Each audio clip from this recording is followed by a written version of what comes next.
Warning, viewer discretion is advised. You're born around 1200 BCE in the rocky hills of ancient Israel. Not a son, a daughter, which means another mouth to feed when the bread already runs thin. Your hut leaks when it rains and bakes when it doesn't. Breakfast is moldy barley bread so coarse it cuts your gums.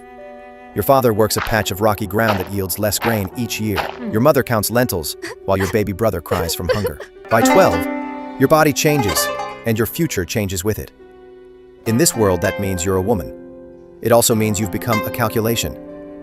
The rains have failed, the goats are thin, and your father keeps staring at you like you're both his child and his last grain measure. He knows the law. Everyone does. A father can sell a daughter into service when the family is drowning. They quote scripture to make it feel clean. It doesn't feel clean. One morning, your father doesn't meet your eyes. A wealthy landowner has made an offer. Not for a servant, not for a wife, for a concubine. Coins clink on the table. Your mother weeps. Your father's bows so low he could lick the dirt. You climb into an ox cart with a scratchy blanket and moldy bread for the ride. You're not sure what's going on, but you never see your family again. Your childhood ends here. The ox cart rattles for hours over stone hills and dust roads. You pass vineyards clinging to terraces, olive groves heavy with dust, shepherd boys whistling to their flocks. The smell of pressed olives and goat dung drifts from roadside villages. You travel for 2 days till you reach Jerusalem. By evening, you're carried to a city of stone walls and sprawling estates. Storehouses bulge with grain. Olive presses stain the courtyards. Servants hurry past without looking at you. But the wife looks. She stares at you. She doesn't blink. Then she walks away. You're given a bed in a side room, a dress that isn't new, and a list of rules. Speak softly. Eat what you're given. Do not contradict the wife. And remember why you're here. Sons, not a wife, but above a slave. Something in between. Your first days blur into routine. Grinding grain until your shoulders ache. Carrying well water jars that bite into your hands. Folding cloaks and stacking oil jars while the steward checks every item. Your birthday comes by. You're 13 now, but no one notices, except for the master. He gives you a sly smile and walks away. The wife notices, her face blank. She walks away as well. At Sabbath, you stand behind the wife as she blesses the bread.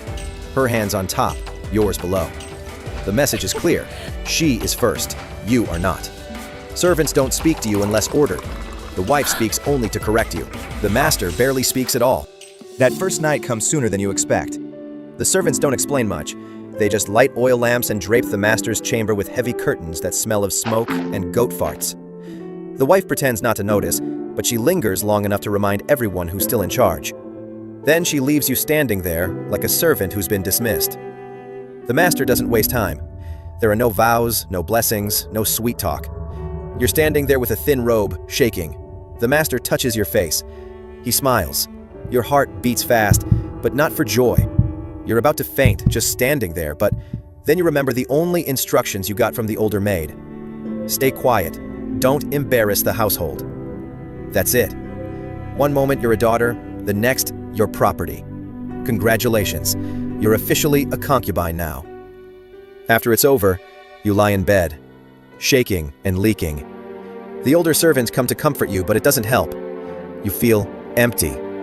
A memory of you and your younger brother comes to mind. It comforts you a little. You remember your mother's bread and bean soup. You fall asleep. Days turn into weeks. One moon bleeds late. The next doesn't come. The steward's wife notices first. The house shifts. The master increases your portions. The wife lets you stand closer behind her. Servants bow deeper. You're not a person. You're a promise.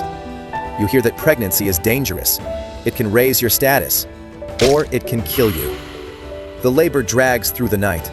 You scream into mats while incense stings your eyes. Other women whisper prayers outside the door. At dawn, another cry joins yours. A boy. For a moment, you think you matter. You don't. You're useful, and useful is never safe. Seasons pass. You learn how gossip works. At the well, women lower their voices when you walk past. In the storerooms, a servant hides a cracked jar and blames you for it. Every mistake belongs to the concubine. Then a new girl arrives on an ox cart with the same blanket and wide eyes. You're told to teach her the rules. You see yourself in her face. You realize you were never the solution. You were just the season before hers. Not long after, the wife grows heavy with a child. A boy. The house erupts. Your son kisses his half-brother's forehead.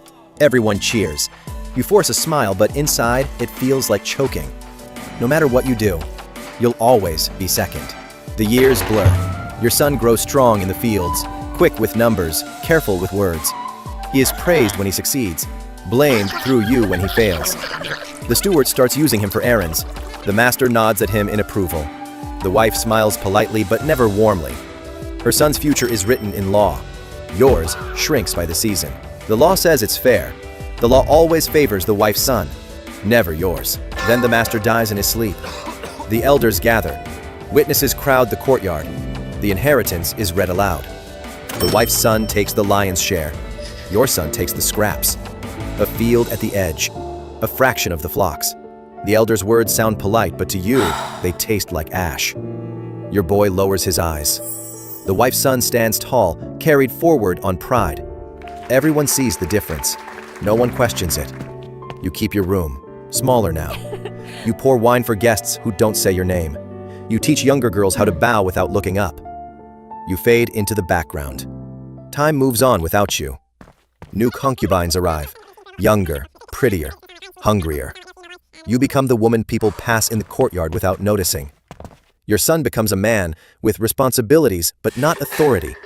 He knows exactly where he stands. Everyone does. Sometimes you catch your reflection in a polished bowl. The girl your father sold is gone. What's left is someone with no name. When you die, they'll say the house was blessed with sons and full storehouses. They won't say your name. They never did. That is why it sucks to be born a concubine in ancient Israel. Not a wife with honor, not a servant with escape. Just property.